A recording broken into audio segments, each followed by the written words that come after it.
हर पीर से जुमे अपना पसंदीदा शो न्यूज़ वाइज यूट्यूब पर देखने के लिए डॉन न्यूज़ के ऑफिशियल चैनल पर आएं और सब्सक्राइब करना मत भूलें, बेल आइकॉन को प्रेस करें।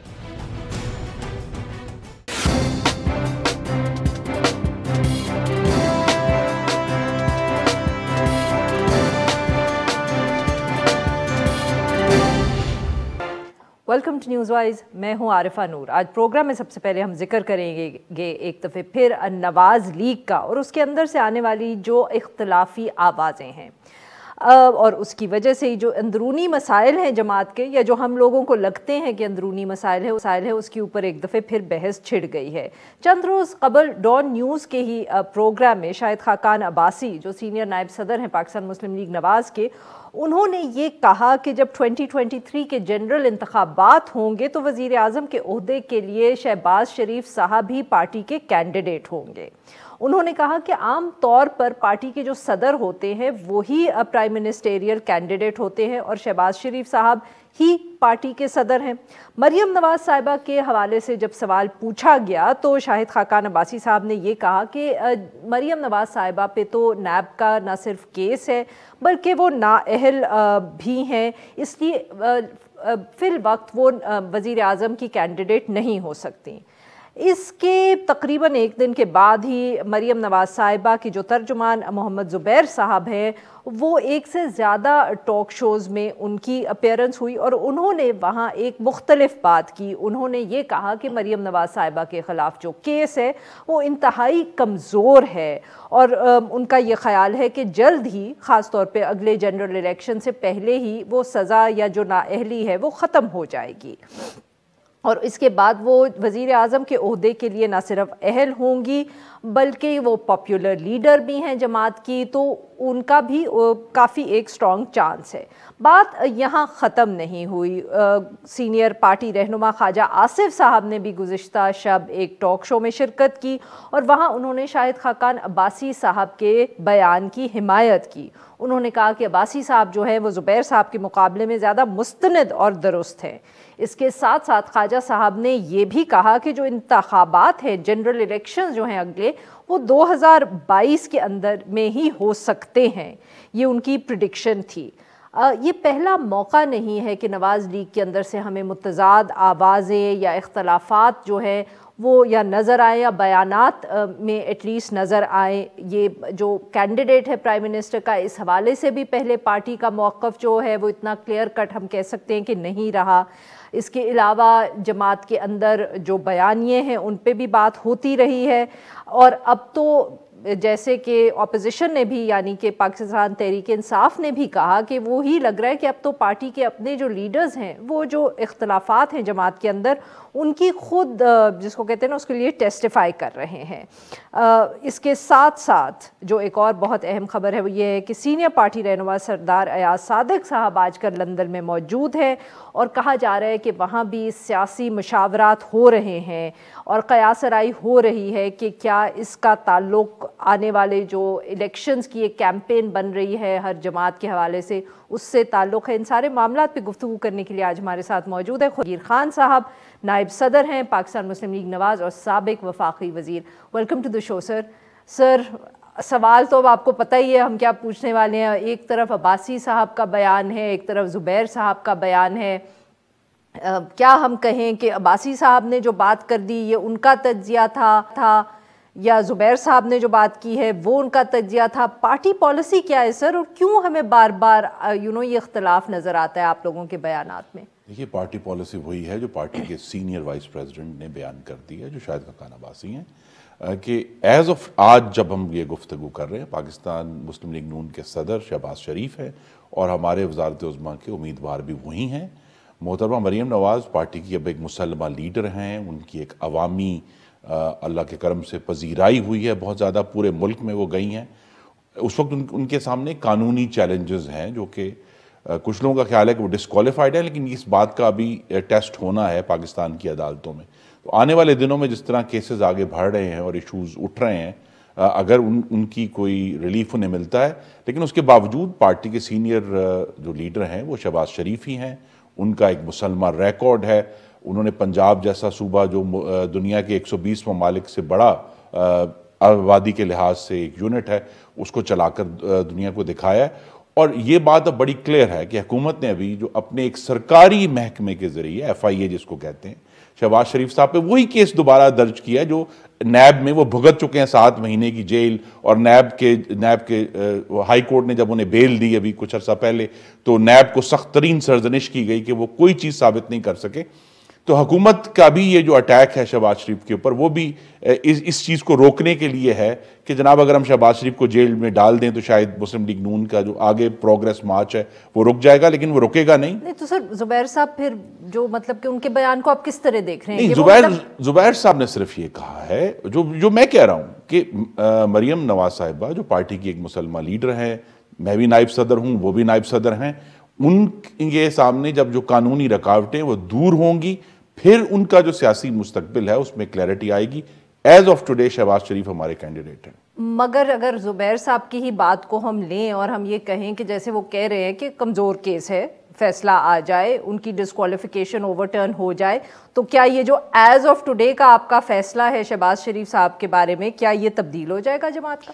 دیکھیے، پارٹی میں جو بھی آپس میں ایشوز اٹھتے ہیں، ایک چیز بڑی کلیئر ہے کہ اس میں جو حتمی رائے ہے جو پریویل کرے گی وہ محمد نواز شریف کی ہے۔ نواز شریف صاحب شہباز شریف صاحب کو انڈورس کر جی چکے وہ ایز پرائم منسٹریل جی یہ مجھے معلوم نہیں ہے، میں تو آپ کو پارٹی کی پالیسی بتا رہا ہوں جو ہم نے یہاں بنائی ہے۔ نہیں سر، یہ آپ دونوں باتیں تو نہیں آپ کر سکتے کہ ایک طرف آپ کہیں کہ شہباز شریف صاحب کینڈیڈیٹ بھی ہیں، پھر آپ کے نواز شریف نواز شریف نے اس دن شہباز شریف کو انڈورس کر دیا تھا جس دن وہ پارٹی کے صدر منتخب ہوئے تھے۔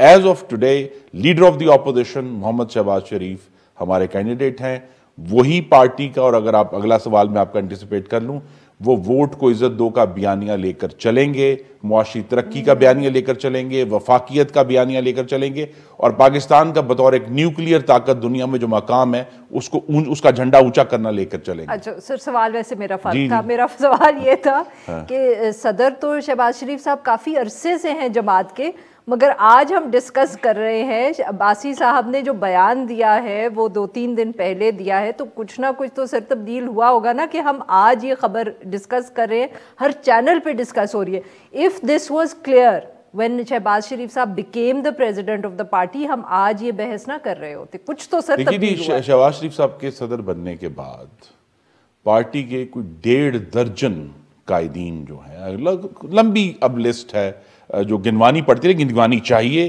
کہ نواز شریف، مریم نواز جو جیل گئے ہیں، شہباز شریف، حمزہ شہباز، شاہد خاقان عباسی، احسن اقبال، مفتاح اسماعیل، سعد رفیق، سلمان رفیق، حافظ نعمان، ابھی بھی لوگ بھگت رہے ہیں، حنیف عباسی، بے شمار لوگ جیل گئے ہیں۔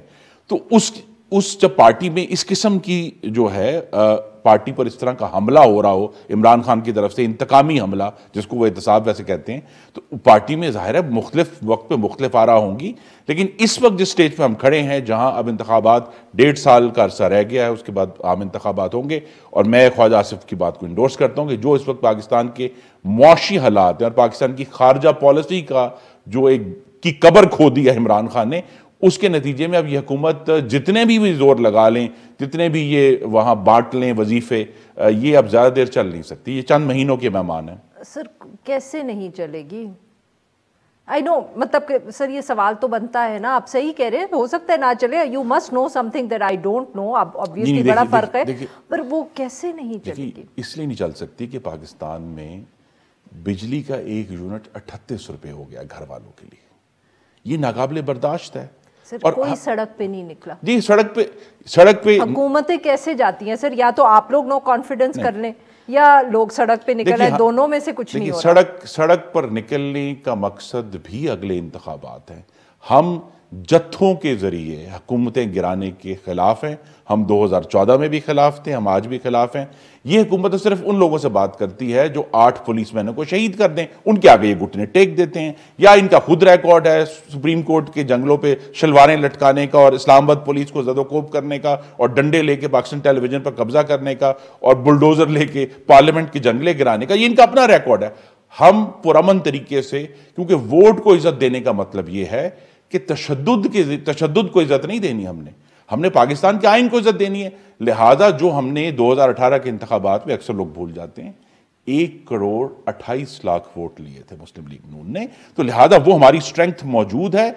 और जब भी मियां नवाज शरीफ ये फैसला करेंगे कि अब ये वक्त आ गया, मुझे नहीं मालूम वो कब ये फैसला करते हैं, लेकिन ये वक्त आ गया कि उस स्ट्रेंथ को पूरे मुल्क में मोबिलाइज किया जाए, तो आप देखेंगे मुस्लिम लीग मोबिलाइज होगी।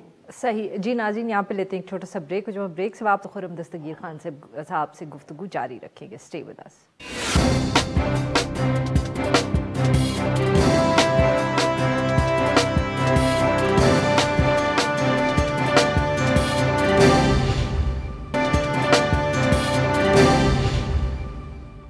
वेलकम बैक नाज़रीन। हम गुफ्तगू करें खुर्रम दस्तगीर खान साहब से और हम उनसे बात करें पाकिस्तान मुस्लिम लीग नवाज़ के अंदर जो मुतज़ाद आवाज़ें हैं और उसके साथ साथ जो कुछ एक सियासी एक्टिविटी भी नज़र आ रही है। खुर्रम साहब, सरदार अयाज सादिक साहब लंदन में मौजूद हैं। ख्वाजा आसिफ साहब आजकल बड़े एक्टिव हुए हैं मीडिया पे, क्योंकि वो जनरली ज़रा compare to the rest of you कम इंटरव्यूज़ देते हैं, बट वो भी आजकल नज़र आ रहे हैं। सर, कुछ तो हो रहा है। अब आप सिर्फ ये बात कह के कि जी बिजली की कीमतें बढ़ रही हैं और फॉरेन पॉलिसी का फेलियर, ऐसे ना करें ना, कुछ तो हमें बताएं कि अयाज सादिक साहब जो हमारे साबिक़ा स्पीकर हैं और स्पीकर होने के नाते उनके तमाम जो सियासी जमातें हैं उनसे अल्लाह के करम से बहुत अच्छे रवाबित हैं, अपोजिशन की भी और जो हुकूमत में भी। तो वो पार्लियामान के अंदर जो मुख्तलिफ डायनामिक्स हैं उनसे बड़ी अच्छी तरह वाकिफ़ हैं, क्योंकि अक्सर दूसरी पार्टियों से वही राब्ते करते हैं।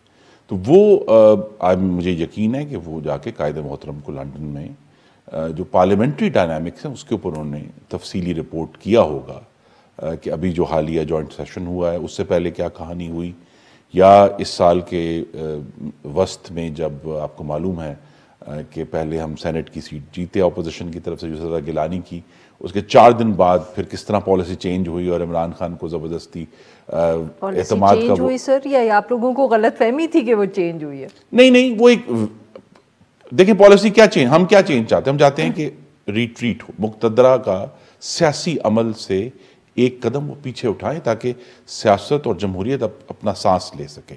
इस वक्त सांस भी नहीं ले सकते, ये प्रॉब्लम है। तो वो खैर अयाज सादिक साहब, मुझे यकीन है कि मुख्तलिफ पार्टियों की जो सिचुएशन है और उनके लीडर्स हैं वो सब उनसे राब्ते में होते हैं, तो वो कायदे मोहतरम को रिपोर्ट करेंगे ताकि आने वाले दिनों में। नहीं, but is there something there जो आपको कुछ तो फिर सर कुछ होगा ना उस डायनामिक में, कोई ऐसी नई चीज है जो बताने गए हैं? क्योंकि हम जैसे लोगों को बाहर बैठे तो लग रहा है वही सब कुछ हो रहा है जो पहले हो रहा था। डायनामिक यही है कि कितनी संजीदगी से पार्लियामान में जो अदम एतमाद का वोट है उसको लेना चाहिए। क्या उसमें आई थॉट योर टारगेट वो सादिक संजरानी साहब, आपने बल्कि हमसे जिक्र किया था यहाँ जी। मैंने अभी भी आपको मालूम है कि शाहिद खान अब्बासी साहब मुस्तकिल तौर पे ये ऑफर कर रहे हैं कि अगर हमने इस बात का इम्तिहान लेना है कि क्या मुक़तदरा ने एक कदम पीछे किया है या नहीं किया, तो सबसे पहले सादिक संजरानी साहब जो हैं, आज भी हमारे पास थ्योरेटिकली 51 वोट हैं, तो हमें 51 वोट का टेस्ट करना। आपको सचमुच ये लगता है कि आपको नो कॉन्फिडेंस मूव करनी पड़ेगी टू फिगर आउट के क्या हो रहा है? आप लोगों को वैसे अंदाजा नहीं होगा कि क्या सूरत है? जी देखिए, नो कॉन्फिडेंस मूव से पहले एक और मौका आ रहा है, और वो है जो फाइनेंस बिल आ रहा है अभी, मिनी बजट, जिसके हवाले से,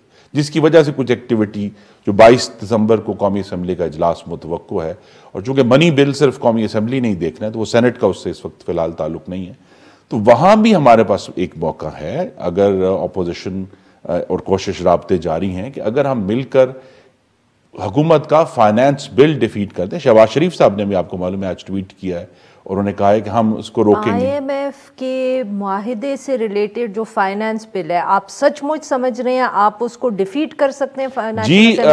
हमारे लीडर ऑफ द अपोजिशन ने आज ट्वीट किया है कि हम उसको कामयाब नहीं होने देंगे इस मिनी बजट। और आपको ख्याल है द पावर्स दैट बी, मुक़तदरा जैसे आप कहते हैं, वो फाइनेंस बिल जिससे IMF का जो प्रोग्राम है वो लिंक्ड है, वो आपको डिफीट करने देंगे? ये एक ऐसी स्टेज पर हम आ गए हैं कि IMF के साथ प्रैक्टिकली, ये बात बहुत क्लीशे है लेकिन मैं दोहरा देता हूँ, IMF के साथ जो मुआहिदा है वो पाकिस्तान की मुआशी खुद मुख्तारी का मुआहिदा है, क्योंकि इस तरह की बिजली की कीमतें बढ़ाना, इस तरह के रुपए को आपने प्रैक्टिकली रद्दी की टोकरी में फेंक दिया। So are you going to reject the IMF program if you come to power? जी, हम बिल्कुल हम ریجیکٹ سے مراد یہ ہے کہ ہمارا اپنا پروگرام ہوگا, ہماری اپنی تھاٹ ہوگی, ہمارا اپنا ہوم میڈ پروگرام ہوگا.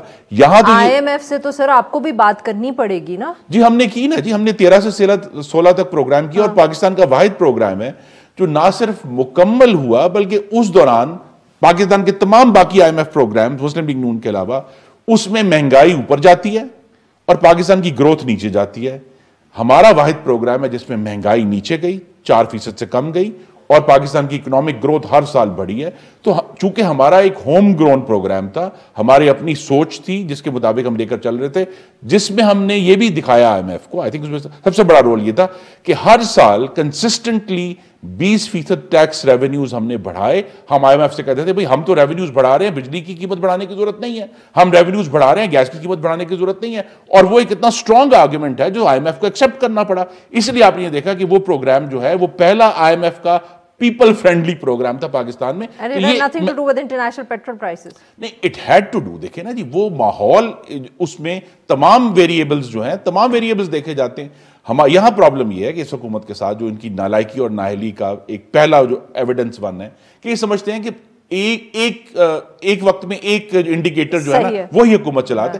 اکانومی ایک مشکل سبجیکٹ ہے, لیکن جو صرف ایک آخری بات کروں گا ویری کوئکلی یہ ہے کسی کی معاشی ترقی اپنی جگہ پر ہے, لیکن پاکستان کی وفاقیت اور پاکستان کی فارن پالیسی اس کو بھی درست کرنا اتنا ہی اہم ہے جتنا معیشت کو. بہت بہت شکریہ سر, آپ نے ہم سے بات کی. ناظرین یہاں پہ لیں گے ایک چھوٹے کو. جب ہم بریک سے واپس آئیں گے تو ہم بات کریں گے یورپ میں بیسڈ ایک صحافی سے جن کا شہریار آفریدی سے ہم کہہ سکتے ہیں وار آف ورڈز ہوئی ہے. انہوں نے ایک سوال پوچھا تھا. Stay with us.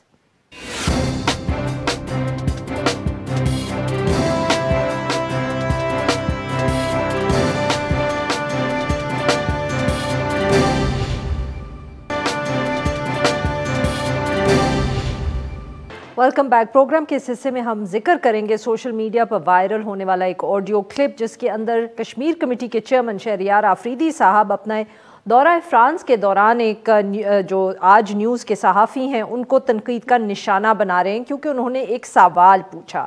Audio clip میں شہریار آفریدی صاحب یہ کہہ رہے ہیں کہ پیرس کی صحافتی برادری جو ہے وہ یونس خان صاحب سے یہ پوچھے کہ انہوں نے تنقیدی سوال کیوں کیا, اور اگر ایسا نہ ہوا تو وہ یونس خان سمیت سارے بیرون ملک مقیم جو صحافی ہیں ان کو نہیں چھوڑیں گے.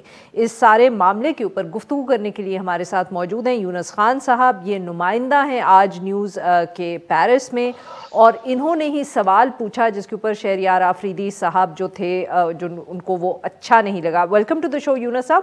جی یونس صاحب, سر یہ بتائیے گا کہ ایسا کیا سوال تھا جو آپ نے پوچھا جس پہ جو آڈیو کلپ ایٹ لیسٹ سامنے آیا ہے شہریار آفریدی صاحب بہت ناراض ہو رہے ہیں کہ آپ نے ایسا سوال پوچھا کیوں؟ دیکھیں سوال تنقیدی بالکل نہیں تھا, بہت تعمیری سوال تھا. میں نے ان سے صرف یہ سوال پوچھا تھا کہ آپ کشمیر کمیٹی کے آپ چیئرمین ہیں, آپ کا کام دنیا کے ایوانوں میں کشمیر کے مسئلے کو اجاگر کرنا ہے. یہاں پہ آپ فرانس میں آئے ہیں, یہاں کسی تھنک ٹینک کسی حکومتی اقتدار سے آپ ملے ہیں کہ نہیں, کشمیر کے حوالے سے آپ نے ان کو کوئی بات کی ہے کہ نہیں.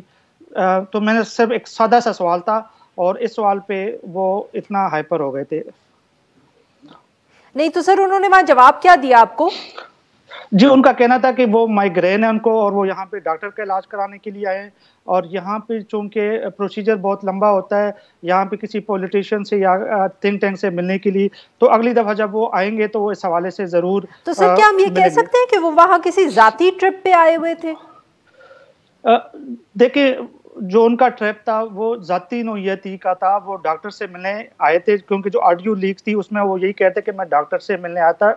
لیکن یہاں پہ کشمیر کمیونٹی نے یہاں پہ ان کے اعزاز میں ایک دعوت رکھی تھی 15 اکتوبر کو, اور وہاں پہ اس نے ایک جلسہ سا کیا تھا, وہاں پہ اس نے تقریر کی تھی کوئی 2 گھنٹے کی, اور وہ تقریر بھی وہ کشمیر کے حوالے سے تھی, کشمیری کمیونٹی نے ارینج کی تھی, لیکن وہ اس تقریر میں بھی انہوں نے زیادہ تر ہدف جو ہے وہ اپوزیشن کو بنایا تھا, اور اپنے امریکہ کے جو وزٹ ہے اس کے حوالے سے بات کی تھی. کشمیر کے حوالے سے اتنی کوئی خاص بات انہوں نے نہیں کی تھی. یونس صاحب یہ بتائیے گا کہ آپ کے پاس کچھ معلومات ہیں کہ یہ جو آڈیو کلپ وائرل ہوا ہے کیا آپ جانتے ہیں کہ وہ کس سے بات کر رہے ہیں, کس کو یہ وہ پیغامات دے رہے تھے, کن کو وہ کہہ رہے تھے کہ وہ آپ کو سارٹ آؤٹ کریں, آپ کو سمجھائیں, ٹو پٹ اٹ پولائٹلی؟ देखिए वो जो यहाँ के जो कम्युनिटी के कुछ अफराद थे, यहाँ पे पाकिस्तान पीपल पार्टी के सदर थे, उनके साथ ये बातचीत कर रहे थे। कश्मीरी कम्युनिटी जिन्होंने इनका जो जलसा अरेंज किया था, उनसे कह रहे थे कि आपने उनको सवाल करने क्यों दिया और उन्होंने इसको चलाया क्यों? हालाँकि सहाफ़ी का काम सवाल करना था। ये कश्मीर कमेटी के चेयरमैन हैं, इनका काम दुनिया भर में कश्मीर के हवाले से जो है आवाज़ बुलंद करना है।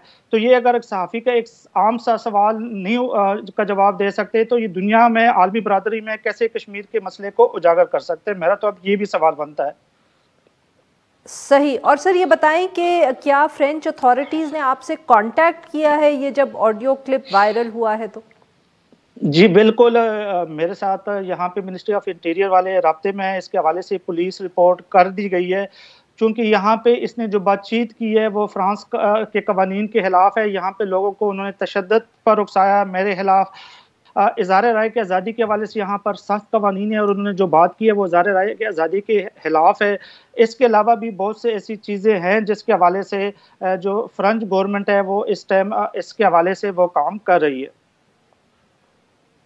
और सर ये बताएं कि इस सारे वाक़े के बाद फ्रेंच अथॉरिटीज़ ने नोटिस भी लिया, आपको कांटेक्ट भी किया, क्या पाकिस्तान तहरीक इंसाफ की हुकूमत या जो एम्बेसी है पेरिस में उनकी तरफ से कोई रद्द अमल आया? कोई उन्होंने आपसे बात करने की कोशिश की, इस मसले को हल करने की कोशिश की है? नहीं जी, सफारतखाना पाकिस्तान पेरिस से या हुकूमत पाकिस्तान के हवाले से हमें कोई भी राब्ता नहीं किया गया है, बल्कि मुख्तलिफ तरीक़ों से हम पर प्रेशर डाला गया है कि हम इस हवाले से खामोश रहें, खबरें ना दें, मीडिया में इस हवाले से मालूमात ना दें, और ज़्यादातर यही चीज़ें हुई हैं। लेकिन हुकूमत पाकिस्तान या सफारतखाना पाकिस्तान पेरिस की तरफ से हमें कोई भी राब्ता नहीं किया गया। और सर ये बताएं कि क्या शहरियार आफरीदी साहब से कोई आपका पहले जैसे बहुत से सहाफ़ियों का होता है कि you're in touch with political figures directly personally, क्या आप उनको पहले जानते थे? क्या उन्होंने कोई आपसे रब्ता करने की कोशिश की है, कोई एक्सप्लेन करने की कोशिश की है? देखिए, मैं उनको पहले नहीं जानता था। इनके साथ ये मेरी दूसरी मुलाकात है। पहली मुलाकात हमारी यूनाइटेड नेशन इंसानी हकूक़ कौंसिल में हुई थी जब वो इमरान खान के साथ दौरे पे आए थे, लेकिन उस वक़्त हमारी इनसे कोई बातचीत नहीं हुई थी क्योंकि हम वो इमरान खान साहब के दौरे को कवर कर रहे थे। इसके बाद इन्होंने मेरे साथ डायरेक्टली रब्ता किया था जब ये वीडियो जो मैंने सवाल किया था ये वायरल हुआ था, और इस पे इन्होंने मेरे से फ़ोन पे रब्ता किया था और उन्होंने कहा था कि मैं आपके सवाल का जवाब दे सकता था, लेकिन स्टेज पर मैं फ्रांस पाकिस्तान ताल्लुकात के हवाले से जवाब नहीं देना चाहता था। और वजह ये थी कि फ्रांसीसी हुकूमत ने तौहीन आमेज़ हाके शाया की थी उनके, उस वजह से मैं इन लोगों के साथ मिलना नहीं चाहता। आप पुश्तून हैं, आप मुसलमान हैं, अब आपने इस्लाम के नाम पर, आपने पुश्तून भाई होने के नाते आपने ये जो है ना वीडियो डिलीट कर देना है, क्योंकि हमारे पाकिस्तान के फ्रांस के साथ ताल्लुकात बेहतर नहीं, इसलिए मैं इनसे मिलना नहीं चाहता था। तो मैंने उनको कहा कि देखें, आप यहाँ पे इस्लाम कार्ड ना कह लें, जो बुनियादी मसाइल हैं, जो वजह है फ्रांस और पाकिस्तान के ताल्लुकात की खराबी की, उसकी वजूहात कुछ और है, इसका मजहबी हवाले से कोई नहीं है। सही। और सर ये बताइएगा, वक्त सारा कम रह गया इसलिए आपकी बात काट रही हूँ, कि क्या अब आपको कुछ आप सोचेंगे पाकिस्तान आते वक्त, रेगुलरली विजिट करते हैं, आगे कोई प्लान कर रहे हैं, या इस वाक़े के बाद आप पाकिस्तान आने पे भी आपके खदशात होंगे? देखिए, ये नए साल पे मेरा प्रोग्राम था, मैंने टिकट भी ली थी, हम पाकिस्तान आने का मेरा प्रोग्राम था, लेकिन अब जो मौजूदा हालात बन गए, बल्कि मेरी बेटियां हैं यहाँ पे 3, तो वो मैं उनको हमेशा कहता था कि पाकिस्तान हमारा मुल्क है, हमारा कल्चर, उनको प्रमोशन अपने मुल्क के बारे में। तो मेरी बेटी मेरे से सवाल ये कर रही थी कि पापा, ये क्यों आपसे एक पॉलिटिशियन ने आपको धमकियां दी और इसकी क्या वजह था? तो मैं उनको भी ये चीज़ें नहीं एक्सप्लेन कर सकता था, और जो उन्होंने अल्फाज इस्तेमाल किए हैं वो किसी सियासतदान के नहीं हो सकते, वो सियासतदान से ज़्यादा वो गैंगस्टर लग रहे थे। तो इसलिए डर और खौफ तो होता है, इसलिए मैंने अभी फ़ौरन जो आने का जो प्रोग्राम है वो अभी मैंने कैंसिल किया है। और मौजूदा हालात में तो अब जब मैं पाकिस्तान आऊँगा तो मैं 100 दफ़ा सोचूंगा। बहुत बहुत शुक्रिया सर, आप हमसे गुफ्तगू की, हमारे लिए वक्त निकाला। नाजरीन, यहाँ पे लेंगे एक छोटा सा ब्रेक, जब हम ब्रेक से वापस आएंगे तो हम बात करेंगे स्टेट बैंक का जो फैसला है इंटरेस्ट रेट्स बढ़ाने का। Stay with us.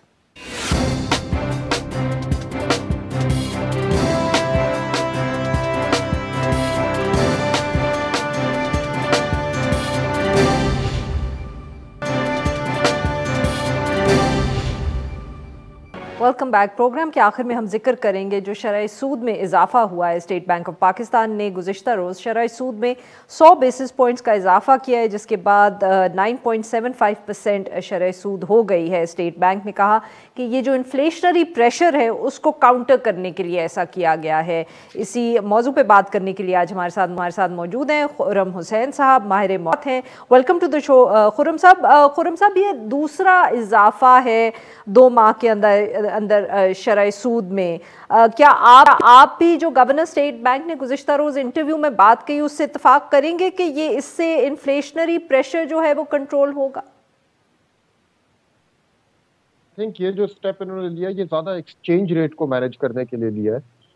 इन्फ्लेशन को मैनेज करने के लिए अभी इनको मज़ीद और काम करना पड़ेगा, क्योंकि अभी इन्फ्लेशन को एक और धक्का लगेगा जब अगले हफ्ते मिनी बजट आएगा, जिसमें मजीद और आइटम्स के ऊपर सेल्स टैक्स जो है वो उसका इजाफा होगा।